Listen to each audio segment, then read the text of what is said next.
नमस्कार दर्शकों, चौपाल कार्यक्रम में आपનું बहुत बहुत स्वागत है। कोरोना महामारी के बचाव के लिए 2 गज की दूरी रखनी जरूरी है, मास्क लगाना और सैनिटाइजरों हाथ धोना बहुत जरूरी है।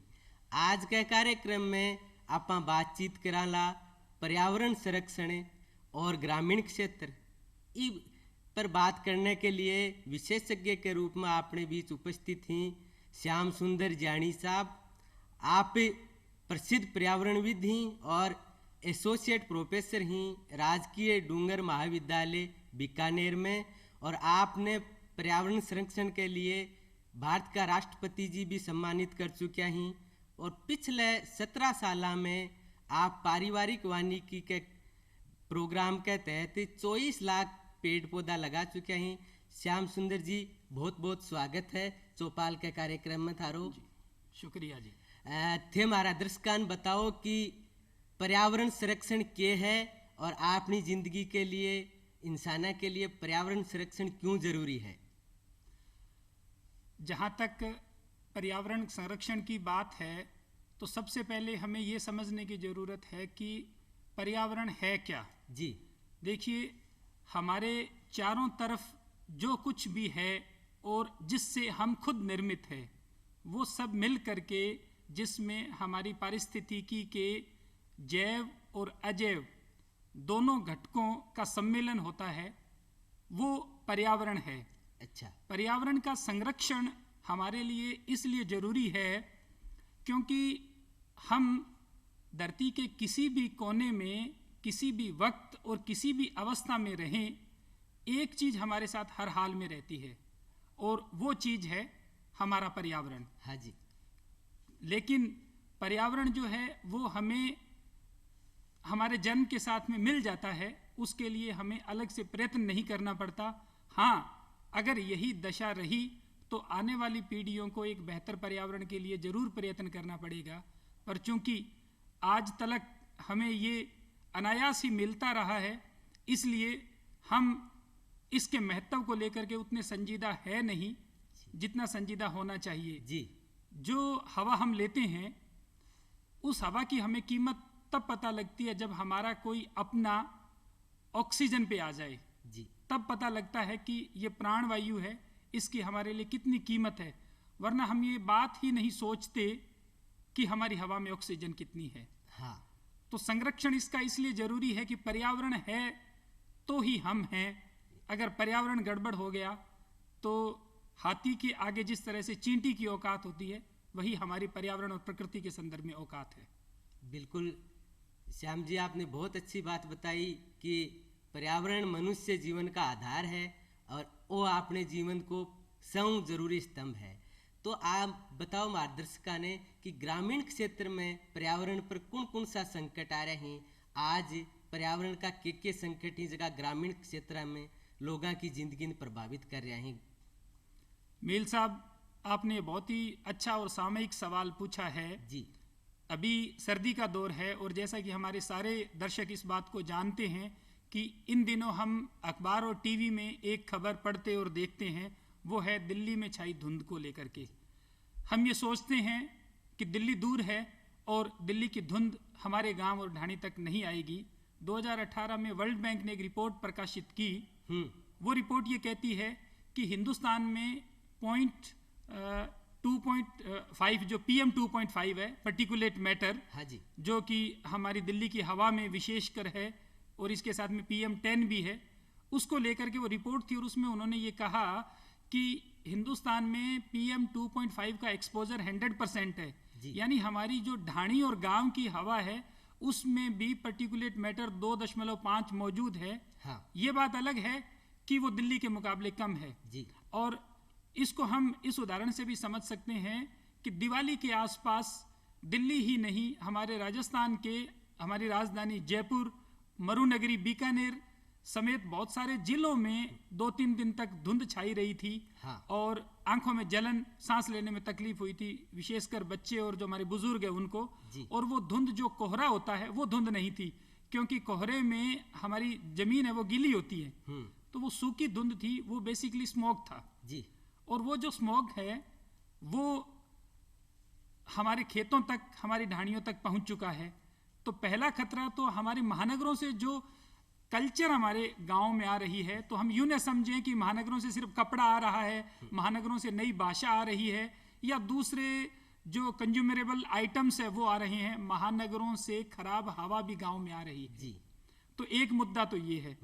दूसरा, गांव के पर्यावरण से संबंधित मुद्दा ये है कि हरित क्रांति से अन्न उत्पादन में तो हम आत्मनिर्भर बने, अच्छा, किंतु साथ ही साथ में एक नुकसान ये हुआ कि कृषि का जो सतत स्वरूप था, जो इको फ्रेंडली था, जिसमें हमारे यहाँ का किसान है वो सबसे पहले प्रकृति की पूजा करके, और हड़ोठिया जिसको अपन स्थानीय भाषा में कहते हैं, हाँ।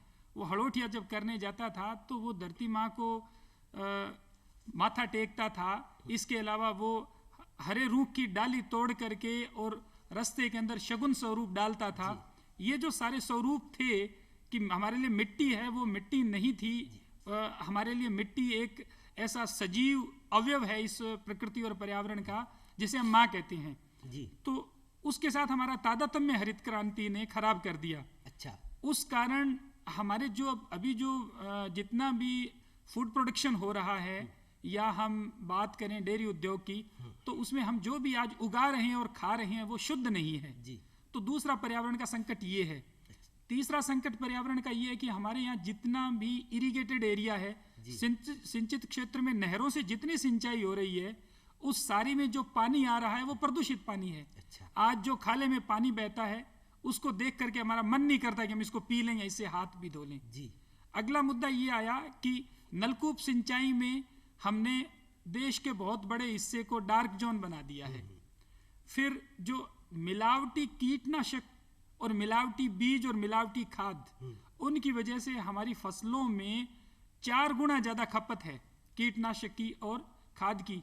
क्योंकि आप डीएपी का एक कट्टा है, उसको अगर किसी एक कुंडे के अंदर डाल करके पानी में घोलेंगे तो आपको उसमें 2-3 अंजुली भर पत्थर मिलेंगे जी। और ये लगभग सभी कंपनियों में लोग एक्सपीरियंस इसको शेयर करते हैं कि कंपनियों की खाद में आ रहा है। तो वो एक तंत्र है कि फैक्ट्री से 10 कट्टे चलते हैं और वो किसान तक पहुंचते पहुंचते 15 या 20 में तब्दील हो जाते हैं। तो ये जो रास्ते में नए कट्टे पैदा होते हैं खाद के और इसी तरह से पेस्टिसाइड के, ये और इसके साथ में जो अंतिम बात मैं जोड़ूंगा वो है खरपतवार नाशी का प्रयोग, ग्लाइसोफेट और दूसरे, जो कि हमारी आबो हवा के साथ साथ हमारे जो मित्र कीट है उनको बहुत तेजी से खत्म कर रहा है, पर्टिकुलरली केंचुआ को खत्म कर रहा है। अच्छा। तो ये संकट कुल मिलाकर के सबसे ज्यादा संवेदनशील या वल्नरेबल बना रहे हैं हमारे ग्रामीण जगत को पर्यावरण की दृष्टि से। जी बिल्कुल। ग्रामीण भाइयों और बहनों, पर्यावरण संकट जो ग्रामीण क्षेत्र में हो रहा है उसमें प्रदूषण भी है और कृषि के संकट भी हैं। अब जानी साहब ये बताइए कि ये जो पारिवारिक वानिकी है जिसके लिए आप सबसे ज़्यादा देश में जाने जाते हैं, आपने बहुत प्रयोग किया है, तो ये पारिवारिक वानिकी आखिर क्या है और आपके यहाँ लोग यूं जुड़ सके हैं और क्या उपयोग कर सके हैं? मेल साहब, पारिवारिक वानिकी का अर्थ है कि हर परिवार अपने हिस्से के पेड़ लगाए, अपने हिस्से का जंगल उगाए। अच्छा। 80 के दशक में भारत सरकार ने सामाजिक वानिकी का अभियान शुरू किया था, जिसमें ये कल्पना की गई थी कि हमारे जो गांव देहात है वो पेड़ और पर्यावरण से जुड़ेंगे तो हमारे जंगल है वो हमारे गांव का कल्याण करेंगे और गांववासी मिल करके और जंगलों को बढ़ाएंगे। पर दुर्भाग्य से ये बहुत अच्छी योजना थी, पर वो उस रूप में क्रियान्वित नहीं हुई। अच्छा। जिस रूप में इसे क्रियान्वित होना था। इसकी एक जो बड़ी वजह है वो ये है कि आमतौर पे सरकारी योजनाओं के प्रति हमारे मन में आस्था का भाव कमजोर होता है। हम ये मानते हैं कि सरकारी योजनाएं हैं वो हमारे लिए नहीं है, जबकि ये मानना चाहिए कि सरकार भी हमारी है और सरकार की योजनाएं भी हमारी जी, और वो हमारे भले के लिए होती है। बिल्कुल। तो मैं जब 2003 में गंगानगर से ट्रांसफर होकर के आया डूंगर कॉलेज बीकानेर में जी। तो मैंने बीकानेर के आसपास के जो इलाके हैं उन इलाकों का भ्रमण किया। अच्छा। और उस दौरान मैंने ये पाया कि गांव में परिवार के स्तर पर पर्यावरण की जागरूकता नहीं है। तब मुझे ये लगा कि जो सामाजिक वानिकी है उसकी विफलता का कारण ये रहा कि हम परिवारों को तैयार ही नहीं कर पाए। तब मेरे मन में ये ख्याल आया कि क्यों न परिवार के स्तर पे पर्यावरण और पेड़ की बात की जाए। जी। परिवारों से मिलके गांव बनता है। तब हम शायद सामाजिक वानिकी की तरफ बढ़ जाएंगे। तो सामाजिक वानिकी का जो विचार है उसको सप्लीमेंट करने के लिए मैंने इस विचार को इजाद किया। अच्छा। और ये विचार ये कहता है कि पेड़ को आप पेड़ न समझें, अपने परिवार का हरित सदस्य समझें। जब हम पेड़ को हरित सदस्य के रूप में अपने घर में जगह देते हैं तो एक पेड़ हमारे अंदर उगना शुरू हो जाता है जी। विशेषकर हमारे घर के जो छोटे बच्चे हैं वो संस्कार में इस चीज को ले लेते हैं, और जब वो बड़े होते हैं तो वो एक उनका हरित समाजीकरण हो जाता है। तो इस रूप में हम पर्यावरण के प्रति ज्यादा संवेदनशील बना सकते हैं हमारे समाज को जी। दूसरा ये कि हमारे यहाँ कुपोषण की समस्या बहुत बड़ी समस्या है, तो हम पारिवारिक वानिकी में ये समझाते हैं लोगों को कि आप घर में जिस पेड़ को अपने परिवार का सदस्य बना रहे हैं वो आवश्यक रूप से फलदार पेड़ हो। अच्छा। ताकि इस माने आपको फल मिलेगा, क्योंकि हमारी फूड प्लेट में फल जो है वो अक्सर नहीं होता है। घर में अगर कोई खुशी का माहौल होता है तो हम मीठा बना लेते हैं या बाजार से ले आते हैं जी। पर उस मीठे में फल नहीं होता। पूजा में रखने के लिए फल ले आएंगे, किसी बीमार को खिलाने के लिए ले आएंगे, पर वो हमारी रूटीन डाइट का हिस्सा नहीं है जी। घर में फल का पेड़ होगा तो बच्चे तोड़ लेंगे, खा लेंगे जी। साथ में इससे जैव विविधता बढ़ेगी। साथ ही पारिवारिक वानिकी में हम ये भी समझाते हैं लोगों को कि आपको, विशेषकर हमारे जो किसान भाई है उनको, कि आपको अपने खेत में किस तरह से पौधे लगाने हैं, क्यों लगाने हैं, कहाँ लगाने और कितने लगाने हैं जी। तो ये एक तरह का इंटीग्रेटेड प्रोग्राम है। अच्छा। जो घर से लेकर के गांव की गलियां, गांव के सार्वजनिक स्थान, हमारे खेत, हमारे एजुकेशनल इंस्टीट्यूट, शहरों की बालकनी और साथ ही साथ शहरों में जो भी पब्लिक स्पेस है उसको हम इस रूप में हरा भरा करें कि हम ये माने कि ये हमारा पारिवारिक दायित्व है जी। जब ये मानते हुए हम हरियाली बढ़ाएं तो वो मिल करके और पारिवारिक वानिकी कहलाती है। अच्छा, बहुत अच्छी बात बताई श्याम सुंदर जी कि पारिवारिक वानिकी है ग्रामीण भाई बहनों बा आपने परिवारों शुरू हुआ है, एक व्यक्तियों शुरू हुआ है और बा धीरे धीरे आपने बच्चा के लिए आने वाली पीढ़ियां के लिए एक संस्कार बन जाए है। अब बहुत बढ़िया बात है। अब श्याम सुंदर जी मारे दर्शकान आ बताओ कि कृषि का जो संकट है, खेती किसानी को संकट है, इके माए पर्यावरण संरक्षण, पेड़ पौधा लगाना किया इस संकट ने दूर करवा में सहायक हो सके हैं। खेती का संकट हमारे किसान बहन भाइयों से अधिक इसे कौन समझ सकता है जी। पर पेड़ हमेशा खेती में सहायक रहा है। हालांकि ये एक विडंबना है कि 12,000 साल पहले जब इंसान ने खेती करना शुरू किया भूमध्य सागर के आसपास के क्षेत्र में, तब उसने जंगलों को यानी पेड़ों को हटाया और हटा करके और खेती करनी शुरू की, और उसके बाद में भी लगातार ये तरीका रहा। पर लेटर स्टेज में किसानों को ये समझ में आ गया कि ये पेड़ खेती के लिए सहायक चीज हैं, बाधक चीज नहीं है जी। और अब जो जिस तरह के अनुसंधान हुए हैं खेती में पिछले 100 साल में, उन्होंने पेड़ की एक अलग भूमिका खेती के संदर्भ में बना दी है। इसको एग्रो फॉरेस्ट्री कहा जाता है, यूएस में इसे फैमिली फॉरेस्ट्री भी बोलते हैं। अच्छा। और कनाडा में मेरे मित्र हैं जो हमारे पारिवारिक वानिकी के प्रयोग को भी आगे बढ़ा रहे हैं जी। और वहाँ कनाडा में उन किसानों को अच्छा किसान माना जाता है जो अपने खेत के एक हिस्से को हरियाली के लिए समर्पित कर देते हैं। अच्छा। तो हमारे यहाँ पेड़ किस तरह से खेती के लिए उपयोगी है, इसकी शुरुआत मैं करूँगा पीपल के पेड़ से। पीपल का पेड़, किसान भाइयों से मेरा निवेदन है कि आप इसको ऑब्जर्व कीजिए। जहाँ भी पीपल का पेड़ आपके खेत में अगर किनारे पे लगा हुआ है तो आप देखेंगे कि उसके नीचे केंचुए ज़्यादा मिलेंगे। अच्छा। क्योंकि पीपल जो है वो बहुत सारे पक्षियों का घर होता है। जी हाँ। तो वो पक्षी जब उसके ऊपर रात गुजारते हैं तो वो जो विष्ठा विसर्जित करते हैं उसको आहार के रूप में केंचुए यूज करते हैं, और इस कारण जो माइक्रोबियल एक्टिविटी है वो बहुत ज़्यादा बढ़ जाती है और केंचुए मिट्टी में सबसे ज़्यादा पाए जाते हैं जी। तो एक तो हम ये कोशिश करें कि हमारे खेत में जहाँ ज़्यादा पानी है, पानी का नक्का है या ट्यूबवेल है, वहाँ हम पीपल जरूर लगाएं। अच्छा। ट्यूबवेल है तो थोड़ा हम डिस्टेंस मेंटेन रखें, क्योंकि इसकी जड़ें हैं, फिजियोलॉजी रेट ज़्यादा होता है तो इसकी जो सतही जड़ें हैं वो बढ़ती है और बिल्डिंग तक चली जाती है, तो ये थोड़ा हम ख्याल रखें जी। दूसरा, हम हमारे खेत के जो किनारे हैं उन किनारों के ऊपर किसान बहन भाइयों को पता है कि खेजड़ी के नीचे हमेशा फसल अच्छी होती है। हाँ।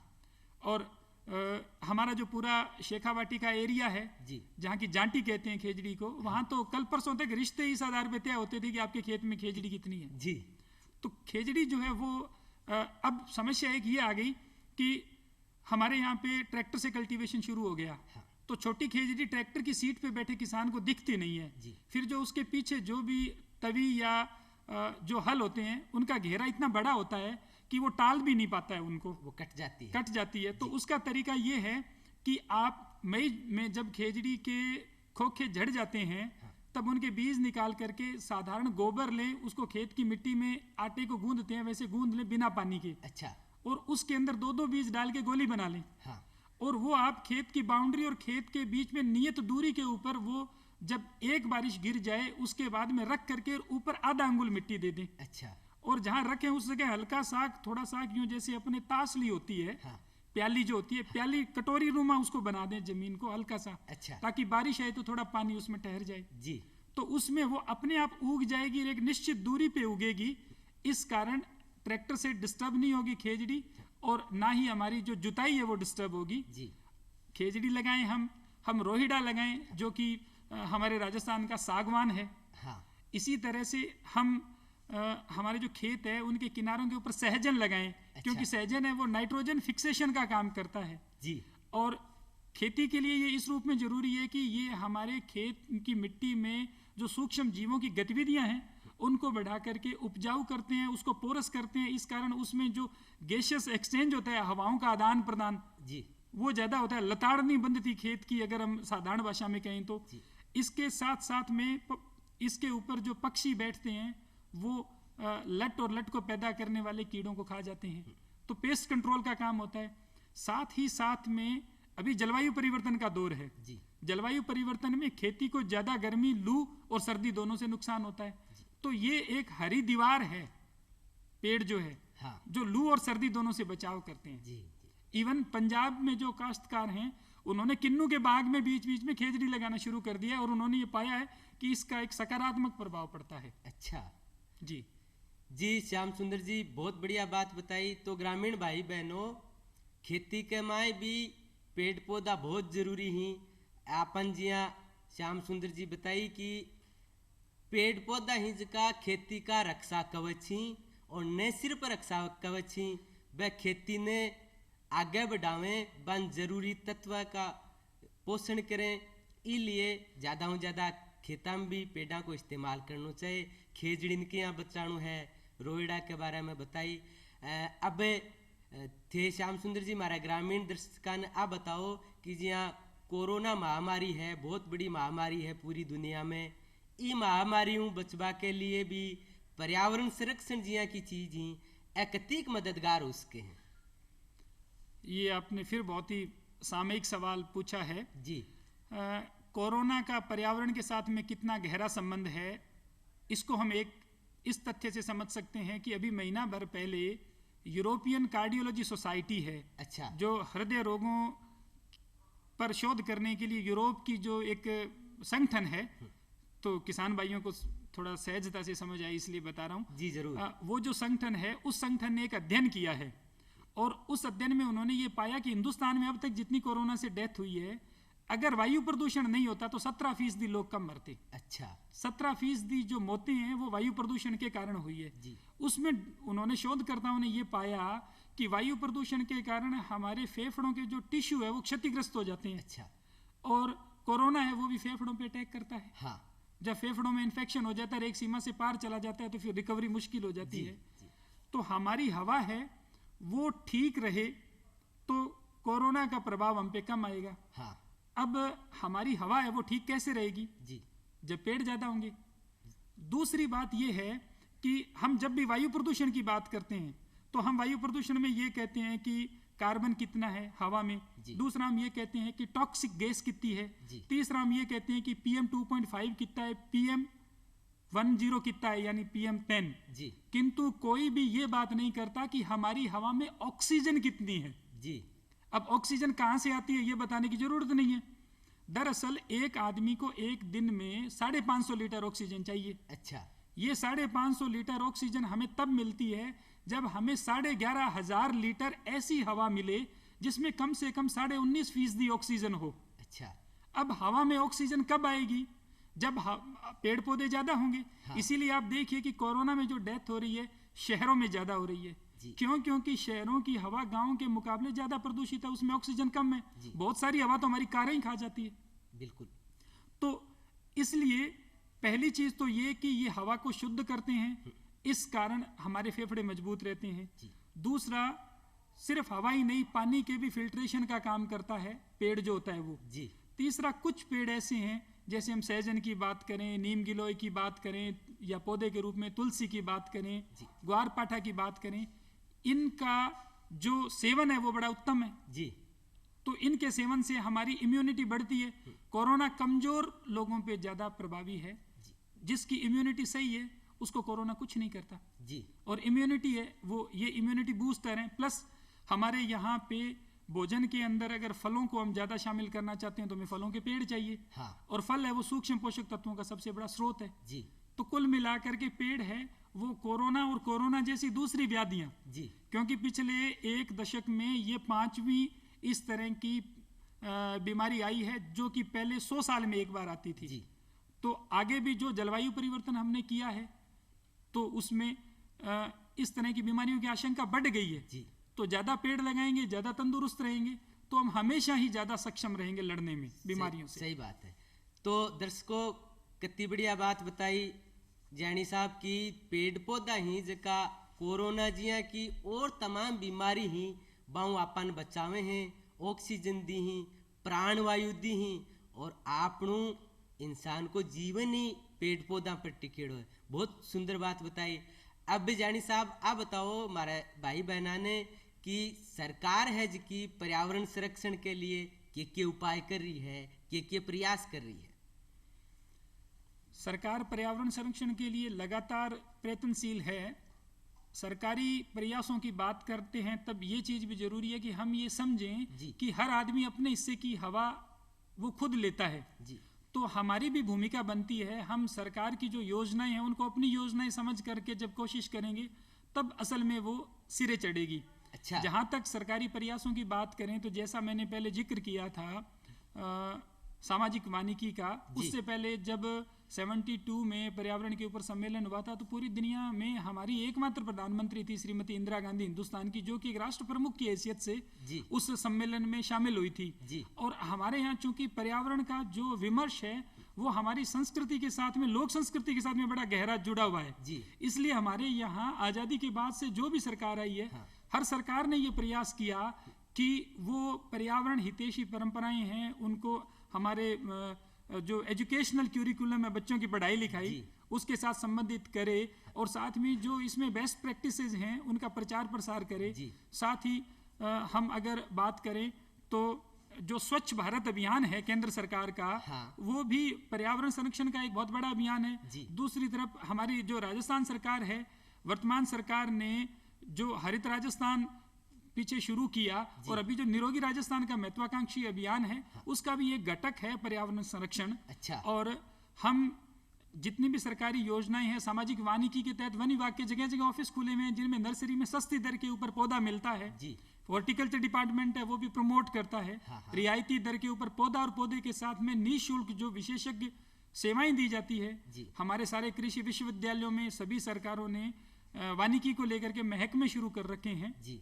तो ये सारे सरकारी प्रयास है जो लगातार पेड़ कैसे बढ़ें उनकी तरफ सोच रहे हैं, और साथ में हमारे जो project crocodile, project tiger, project elephant और जो रिजर्व फॉरेस्ट का कॉन्सेप्ट है वो पूरा का पूरा पर्यावरण संरक्षण को ही समर्पित है।